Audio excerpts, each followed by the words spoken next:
Alors bonjour Eric, en tout cas moi je suis ravie de te retrouver aujourd'hui pour ce moment d'échange. Je me réjouis de ce partage que nous allons pouvoir faire aujourd'hui. Donc comme tu sais, je fais ces petites interviews comme une sorte de bâton de parole où je propose aux personnes qui m'inspirent, dont la vibration pour moi est une vibration qui apporte ce souffle du vivant, de partager un petit peu leurs expériences, leur approche et le chemin qui les a menés jusqu'à, je dirais, l'élément qui a donné le souffle dans leur vie. Donc, Eric, est-ce que tu veux bien te présenter pour les personnes qui nous écoutent aujourd'hui? Oui, bien sûr, Anne-Virginie. Je suis Éric Fleury, je suis thérapeute, je fais de l'accompagnement des harmonisations énergétiques et puis des dégagements d'entités et autres perturbations en tout genre. Je parle souvent de remettre des choses en cohérence, en harmonie, en cohérence. Et puis, je suis aussi professeur de Tai Chi Chuan depuis de nombreuses années. Ça fait plus de 30 ans que je le pratique. C'est principalement ma démarche. Merci beaucoup.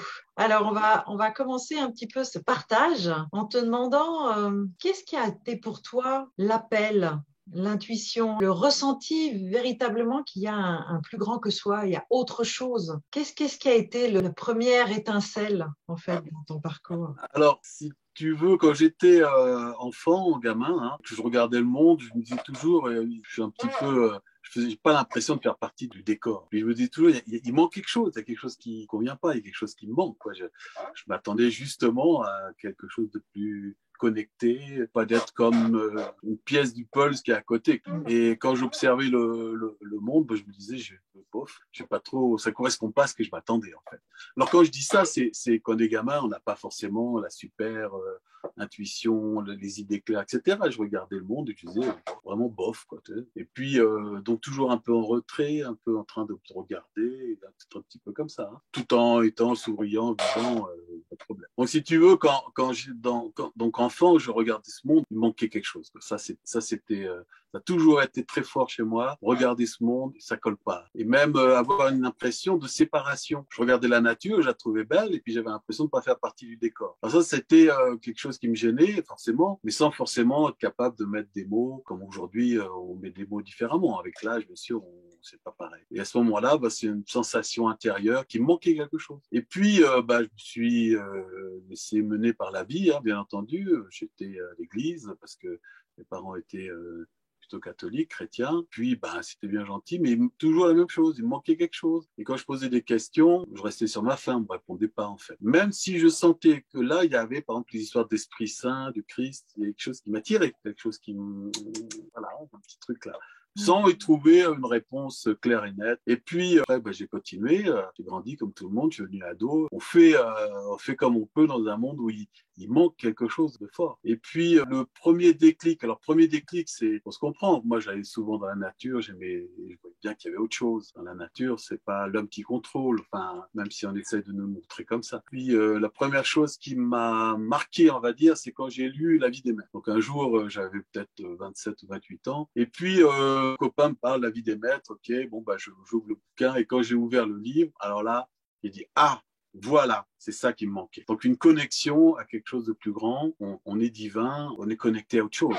On est vraiment connecté à autre chose. Et puis ça a été un point de départ ou d'éveil, j'aurais plutôt dire d'éveil, mais enfin bon, moi l'éveil, je ne sais pas ce que c'est vraiment, mais un point de, ah oui, tac, ça y est, les choses se mettent un peu à leur place. Et à partir de là, on pourrait dire que, oui, il y a une forme de conscience, une conscience différente, une connexion différente, commençait à se mettre en place. Et du coup, je me suis intéressé à plein de choses, notamment le magnétisme, l'énergétique, parce que des gens sont venus m'en parler, et puis je me suis intéressé à tout ça. Alors qu'avant, ça me parlait pas, je veux dire, soyons clairs, tout ce qui était les voies dites spirituelles, la méditation, les trucs comme ça, c'était pas franchement quelque chose qui m'attirait. C'était plutôt, je suis là dans la vie et puis on fait Faire de comme son mieux, ouais. on... Ouais, on fait de On son va essayer. mieux, Ouais. complètement, on fait de son mieux. Mais c'est Donc, vrai que premier...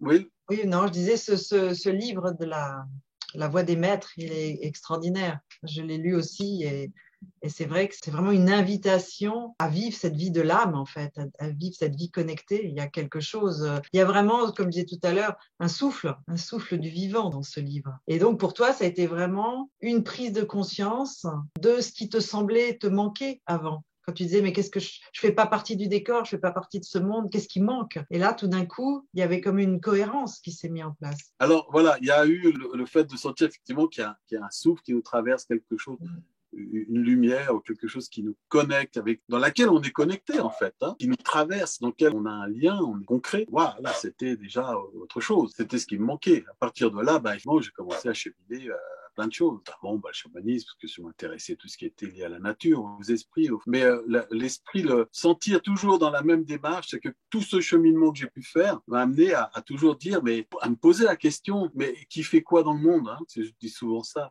Qui fait quoi dans le monde? C'est moi qui fais ou quelque chose d'autre passe et fait? C'est vraiment ma quête, mon questionnement a toujours été lié à ça. Même dans le tai chi, c'est moi qui fais les mouvements ou quelque chose d'autre se met à danser ou à marcher avec le mouvement. Et ça amène à des questionnements et à poser un regard sur le monde qui est complètement différent. Que si c'est moi qui dois faire les choses, c'est une chose. Mais si soudainement, je l'ai fait par participation ou parce que je laisse passer quelque chose en moi tout en étant connecté à cette chose-là. Parce qu'on est bien d'accord on est reliés, quoi. On ne peut pas être reliés. Nous sommes tous reliés, disent les Amérindiens. Et toute la quête a été basée là-dessus. Et je me rends compte, après, avec le recul, 30 ans après, enfin, un petit peu avant, je me suis rendu compte, mais c'est aujourd'hui, je dis 30 ans après, je me suis rendu compte qu'en fait, ça a été, la quête, ça a été ça tout le temps. Tout le temps. Qui fait quoi dans le monde? Est-ce que c'est moi? Est-ce que c'est ma personnalité? Est-ce que c'est mon histoire? Est-ce que c'est tout ce que je pense être qui je suis, qui choisit, qui décide, qui parle, qui pense, qui semble faire des choix dans l'existence? Ou est-ce que je suis effectivement œuvrée, traversée? Est-ce que ce mouvement du vivant, finalement, s'accomplit à travers l'être que je suis? Et comme tu disais, ça change toute la donne par rapport à tout ce qu'on expérimente dans l'existence. Ça nous fait poser un regard totalement différent, complètement. Je ne veux pas dire que c'est acquis. Moi, je suis toujours en train de me remettre en question. Ou à un moment donné, on dit non, il faut faire, il faut invoquer, il faut faire un rituel, il faut faire ceci dans le soin ou cela. Ça ne veut pas dire qu'on ne le fait pas, hein.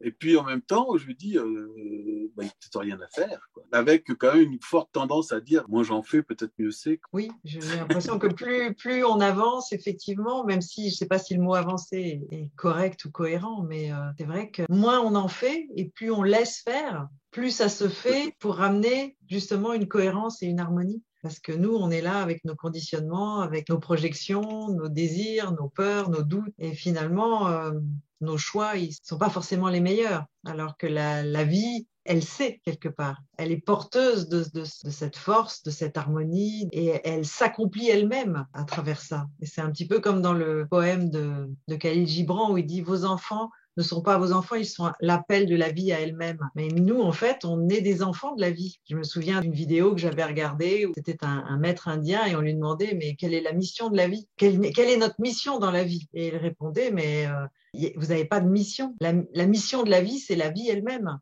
qui s'auto-actualise quelque part. Et là, mais ça demande cette capacité de s'en remettre complètement. Voilà, de dire simplement, enfin, et encore simplement, des fois c'est très difficile, mais de dire simplement oui à la vie, ce grand oui qui permet c'est cet abandon avec un grand A. Donc, je ne sais pas si c'est quelque chose que dans ta pratique, tu mets beaucoup à l'œuvre.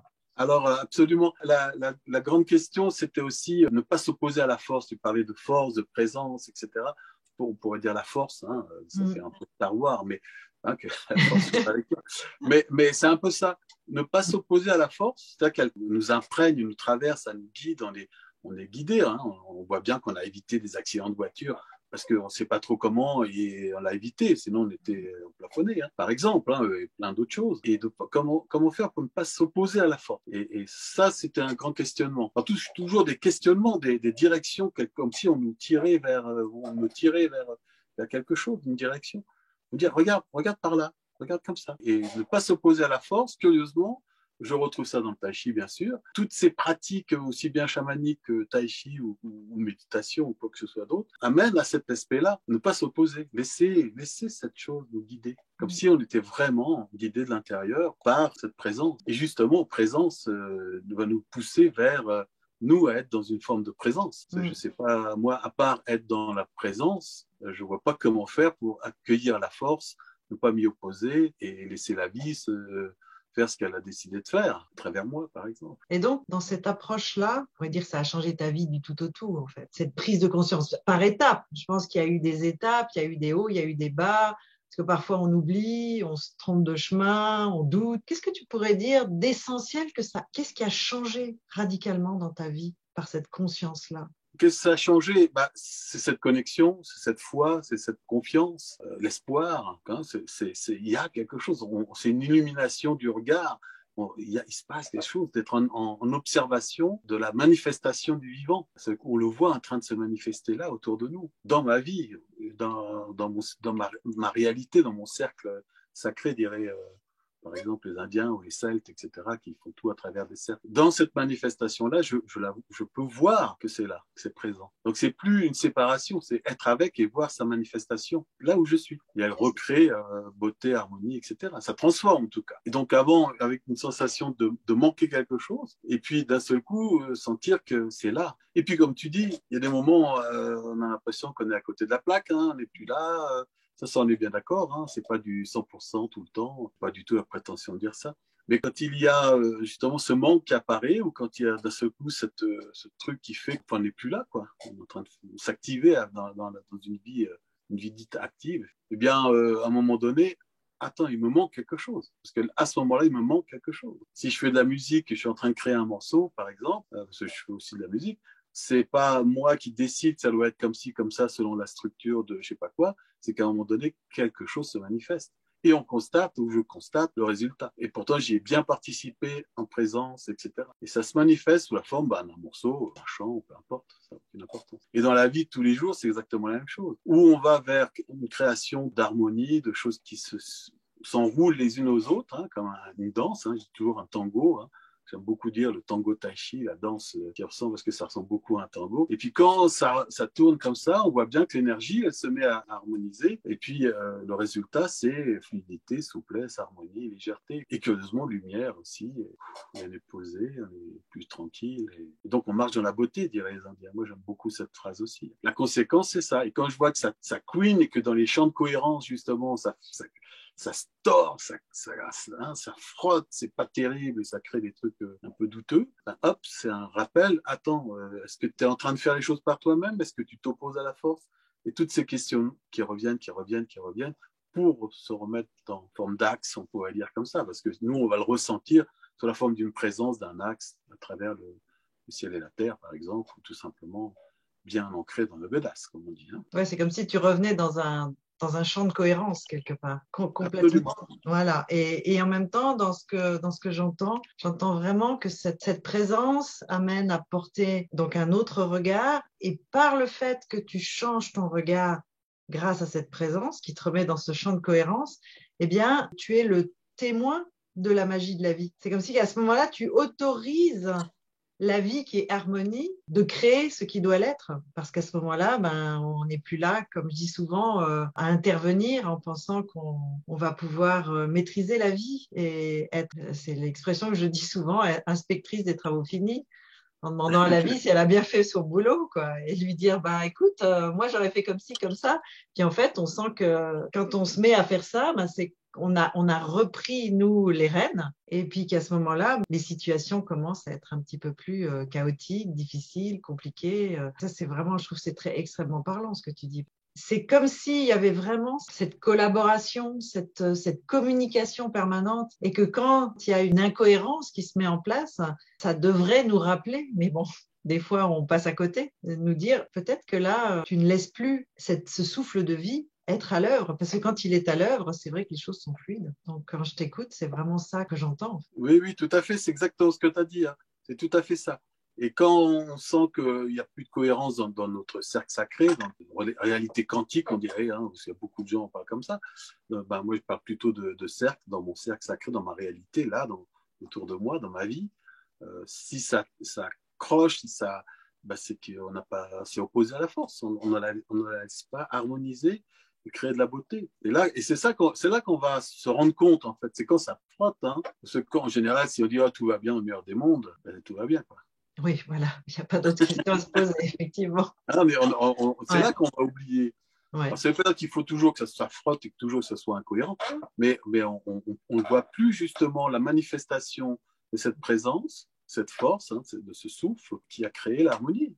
Alors que de l'autre côté, quand on est avec, on la voit se manifester. On peut dire aussi que dans ton activité de thérapeute, d'accompagnant, tu proposes ce type d'approche, c'est-à-dire que tu peux accompagner une personne pour retrouver cette harmonie, réouvrir en elle ce qui va permettre au vivant de la remettre dans un champ de cohérence. Oui, alors ça va se passer de deux manières. Une, c'est ce qui se passe en moi face à une personne qui fait appel à moi, parce qu'en fait, c'est comme ça que ça se passe. En Ouais. thérapie, on fait appel à quelqu'un, et c'est une bonne chose. Hein. Quand on n'arrive plus, on fait appel à... Ah oui, oui, oui.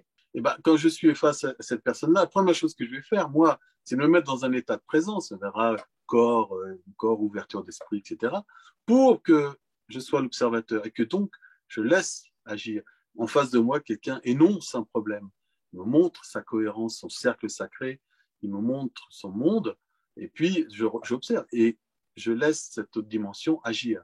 C'est la première chose que je vais faire. Donc une action qui me concerne moi dans cette réalité. Et en même temps, ben, je vais l'écouter pour que la personne puisse entendre un certain nombre de choses, devenir elle-même, rentrer dans cette même présence, ou une présence équivalente, ou tendre dans cette direction, pour qu'elle commence à observer et qu'elle laisse agir, par la même occasion, le souffle, la présence, la lumière, cette autre dimension en elle. Et du coup, effectivement, puisque ça part d'une part de mon côté, on va se rejoindre à un moment donné pour que ça puisse se faire aussi chez elle. Bien sûr, c'est le but, c'est l'autonomie, hein, c'est pas qu'elle dépende d'une autre personne, c'est évident.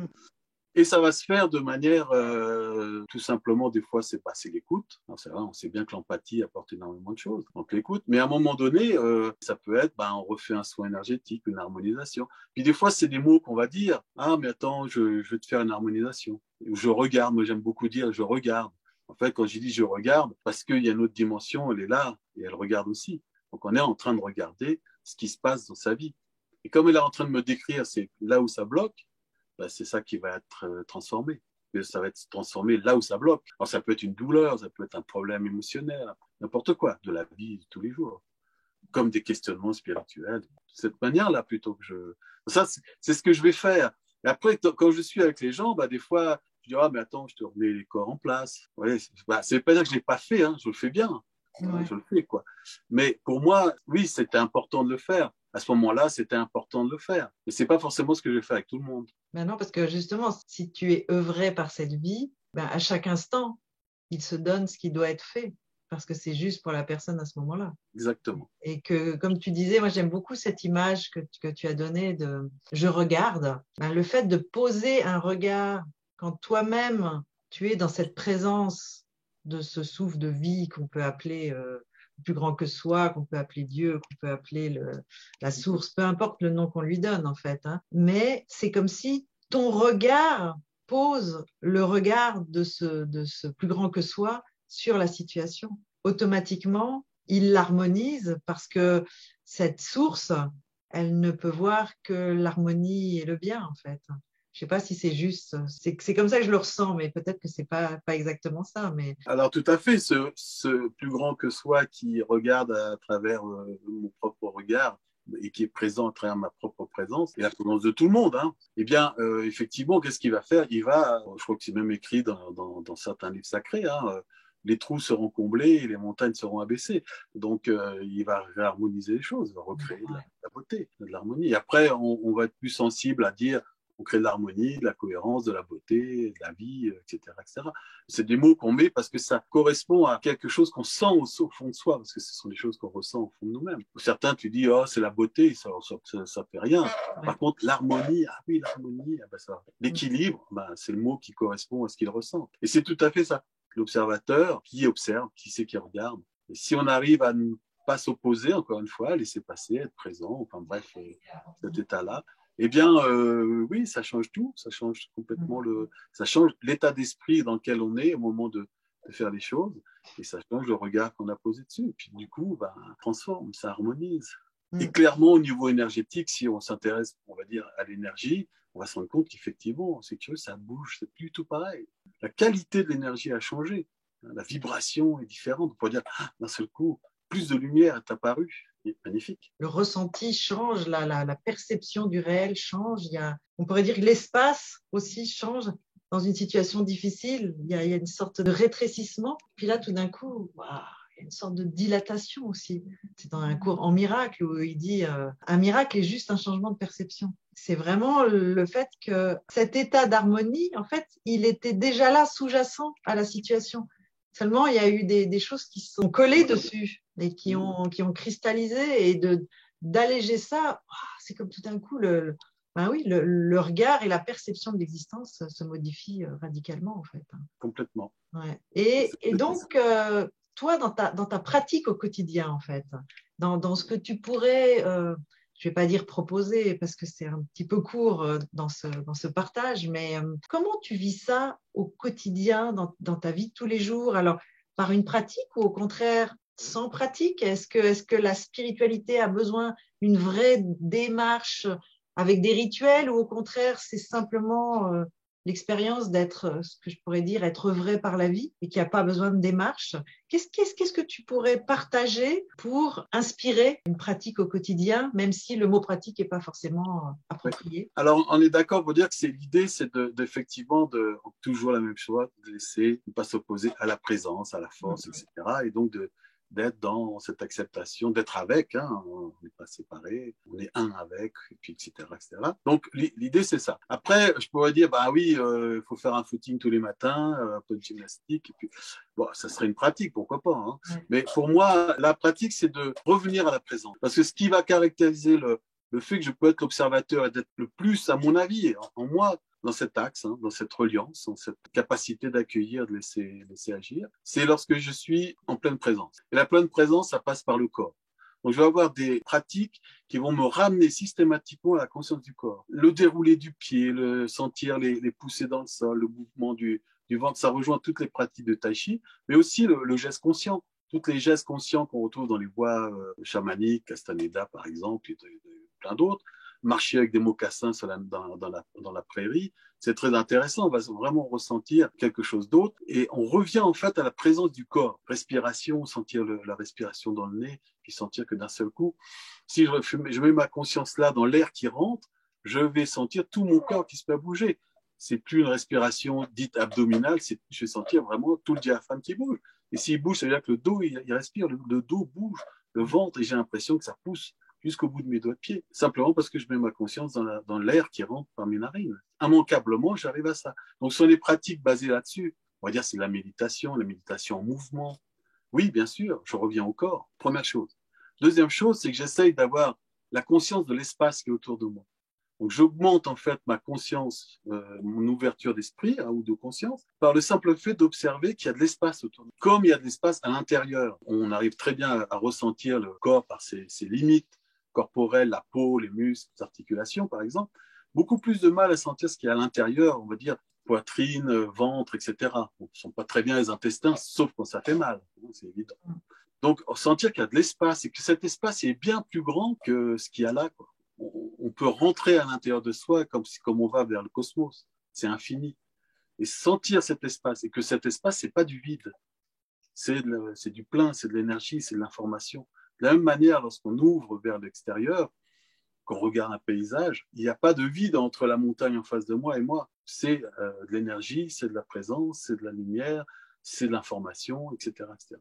Et si je vais regarder le soleil et les étoiles, etc., et toute chose de cette manière-là, je vais sentir qu'en fait, je suis en train d'augmenter ma conscience et donc de me relier à plus grand. Et je vais avoir cette même sensation d'être observateur tout en étant relié à plus grand dans une présence, dans un corps, ici, maintenant, là, dans mon cercle. Qu'est-ce qu'il y a? Et c'est ce que je fais tout le temps. Tout le temps, on se comprend, on est bien d'accord. Quand je regarde la télé, peut-être que je ne suis pas en train de faire ça. Voilà, on est bien d'accord. Mais on peut très bien regarder un film et puis être dans la présence. Parce que le film ah, il y a mon chat qui vient miauler. Oui, il apparaît. Ouais, ouais. Parce que le film, c'est les images. On pourrait très bien regarder un film sans jamais sentir une émotion particulière parce qu'on est en train d'observer. Ça veut dire que ça ne veut pas dire que l'observateur va nous couper de toute sensation, sentiment, etc. Mais on ne va pas être emporté parce que le vent souffle. Hein. le vent il souffle, le vent il souffle. Puis je peux être en relié au vent. Je ne sais pas si vous avez vu notre ami le chat. On va lui faire un petit coucou. Voilà. Salut le chat. Il veut toujours se manifester dès qu'il y a une C'est bien. Il va être la star aujourd'hui. Et ça fait partie de la vie. Voilà, le chat arrive, il est là, et puis ça fait partie du mouvement de la vie.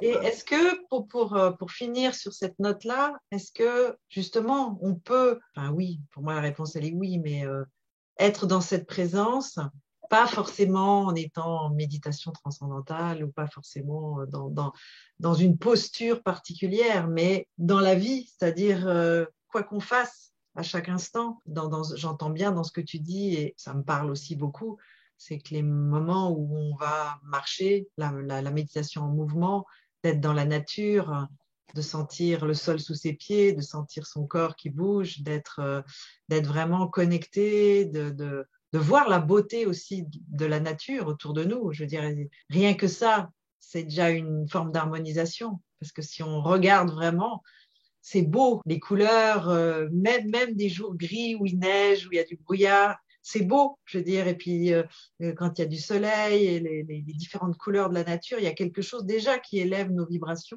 moi, je trouve, et qui nous aide à être dans cette présence. Mais cette présence, on peut l'avoir au supermarché, dans la voiture, quand on fait nos cours, quand on vit notre vie de tous les jours aussi. Absolument. Oui, c'est là. Pour moi, elle est là.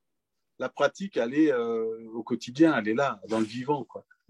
Elle n'est pas simplement, ça n'empêchera pas peut-être de faire une joie. Mon chat, il fait bouger ta caméra et tout. Voilà. Pour moi, ce n'est pas je suis spirituel parce que je reste 1 heure en méditation. La méditation, elle est là. Oui, méditation en mouvement, comme c'est souvent utilisé, mais c'est vraiment là, dans cette présence. Et c'est ça qui est important. C'est vraiment quelque chose au quotidien. Et ça se passe parce qu'on en a pris conscience. Oui, on s'est dit, tiens, c'est là que ça se passe. Oui, complètement. C'est là que ça se passe. Est-ce que tu pourrais dire que c'est vraiment quelque chose auquel on se dédie à chaque instant? Alors, on oublie, on revient, on oublie, on revient. On est bien d'accord, hein, on est humain. Mais tout d'un coup, je prends conscience que j'étais plus là et de nouveau, j'y suis. Donc, je me dédie à ce moment où je me connecte à cette présence, en fait. C'est exactement ça. Ouais. C'est exactement ça. Je me dédie à ça. Ouais. Et puis, bien sûr qu'on va, comme tu dis, on va l'oublier, et puis on va se rendre compte qu'on l'a oublié, puis on va le retrouver, et automatiquement, notre regard, notre façon de regarder, notre état d'esprit change. Et automatiquement, on revient à ça, puis c'est là. Et c'est ce qu'on nous demande. Moi, ce que je dis, c'est ce qu'on nous demande. On nous demande de faire ça pour que la manifestation du vivant soit là. Si on ne fait pas ça, on s'oppose à la force. Voilà. Et ne pas s'opposer à la force, c'est d'être dans cet axe-là, dans cette direction, au quotidien. Et du coup, chaque geste, geste conscient, on dit, chaque geste prend une dimension différente et il trouve une harmonie, etc. Quand on se loupe et qu'on se prend les pieds dans le tapis, comme je dis, c'est bien pour nous dire, oh, on oublie quelque chose. Ouais. Voilà. Et puis, on se rend compte, on retrouve à nouveau la présence et puis on continue. Et c'est là que c'est beau. Et comme tu dis, regardez la beauté, qui pour moi est extrêmement important. Oui, un flocon qui tombe, c'est magnifique. Même si c'est 1,30 m à la fin de la journée, mais c'est quand même beau. Après, on va faire avec, on va s'adapter. Parce que la grande particularité de la vie, c'est aussi de s'adapter. On ne va pas s'opposer à ce qui est là. Encore une fois, ne pas s'opposer. C'est là que je m'adapte, puis tout va bien. On voit que la vie vraiment est mouvement. Rien n'est figé, on ne maîtrise pas, mais on est ce mouvement de la vie, nous-mêmes, en fait. Tout à fait. Et on est invité à, et j'aimais bien l'image que tu as donnée tout à l'heure, de danser avec la vie. C'est ça. À chaque instant. Ouais. Tout à fait. Écoute, Eric, merci beaucoup pour tous ces partages. C'était un moment magique parce que j'ai le souvenir de tous ces ateliers en forêt, ces stages qu'on a partagés pendant plusieurs années. Et donc, j'invite aussi toutes les personnes qui sont intéressées et qui ont été inspirées, en tout cas par ton message et qui auraient besoin d'un accompagnement, de ne pas hésiter à te contacter. Je mettrai toutes les indications sur ton site, ton contact en description en dessous de cette vidéo. Et avant de terminer, je voulais savoir un petit peu Est-ce qu'il y a quelque chose, un mot de la fin que tu as envie de partager avec nous avant qu'on se quitte aujourd'hui? Oula, un mot de la fin. Un mot de la fin. C'est pas une Chez les obligation, amis mais chez les Sioux, il n'y a pas de mot pour dire au revoir. ouais, Parce que voilà, il n'y a pas de mot pour les toujours reliés. Hein. C'est la notion ouais. d'être en lien, en relié, tous reliés. Hein. J'ai envie de dire à tout de suite, comme dit ma femme. À tout de suite. Ouais, À tout de suite. à tout de suite. Merci beaucoup. À très Merci bientôt. à toi. Merci beaucoup. Merci beaucoup.